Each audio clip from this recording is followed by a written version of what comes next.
At last, nihubas ra gyud ang baha. Thank you so much, Lord. Ang ginansya sa baha, lapok. Look what happened sa among room. Map na ta, guys.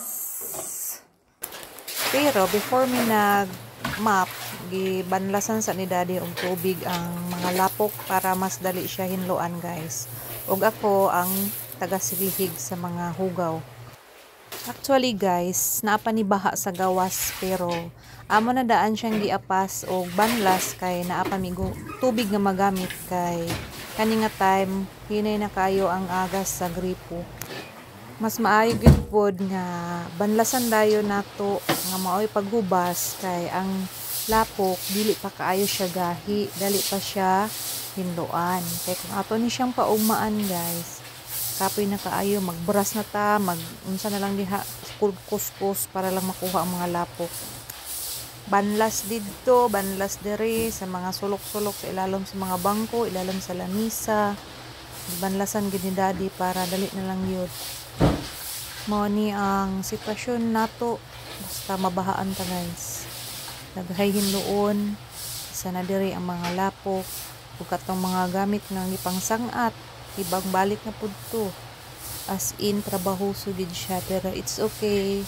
Dili daangay magreklamo kay ang importante diha safety ming tanan o among mga gamit wala pa naunsa, walay nangadaot kay natungnan na pud nga nagbaha nga naami sa balay, wala ni lakaw. So thankful kaayo ni sa Ginoo sa iyahang paggabay ug pagprotect sa mo ang tanan. Sa tanan mga affected nga nabahaan, laban ng kita baha ra na, di ta angay nga mabala ka kay ang tanan na agi hapi kasulbaran. Baho siya nga tubig, guys, kay gikan sa baha. Pero kana lang among gigamit kay para makuha ang mga lapok. Pero after that, nagamit na mi og fabcon para mohumot ang amuang balay. Maayo gani, guys, kay kapalit mi aning rotating map. Nadako kay ni siya tabang sa amoa. Kay dili na mi sige og puga, as in amo na lang siyang spin kuha na tong tubig. Dali ra pud kay siya ihinlo, guys. Pwede nimo ipangsuksok bisag asa makahinlo gid siya nga map. See kung unsa gipadali atong kinabuhi, charot. Igo ra nimo spin, puga na dayon tong iyang tubig. They're videoing? I want to have. Nabutas pa si madam.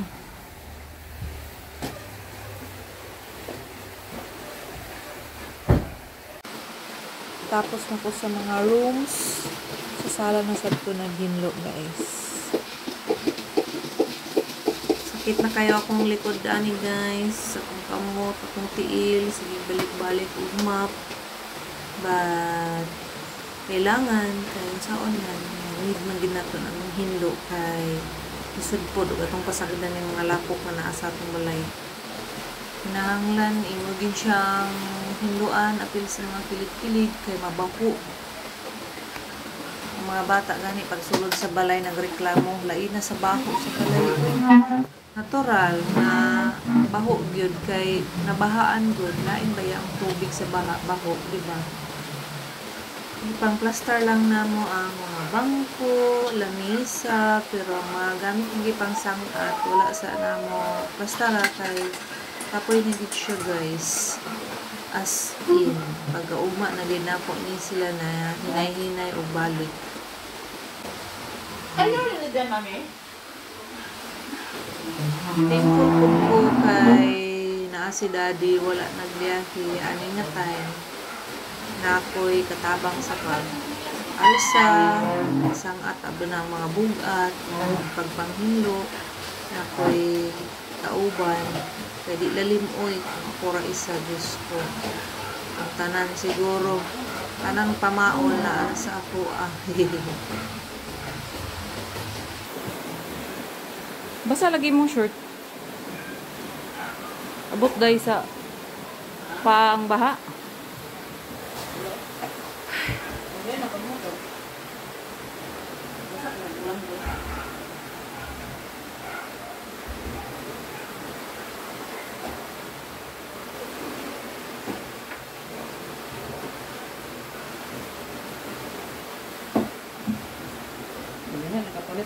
Gamay na lang, mahuman na gyud biginlo. Kung gamay na lang, mahuman na gyud. Human na ang kwarto. Sala na lang og kusina. Ay, sakit sa akong likod.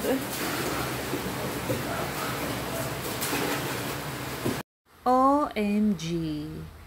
Hinlo na gid siya, guys. Thank you so much, Lord.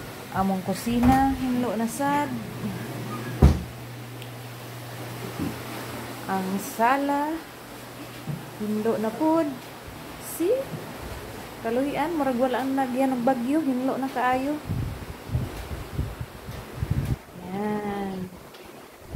Thank you so much. Nakapanghinlo na gyud ko.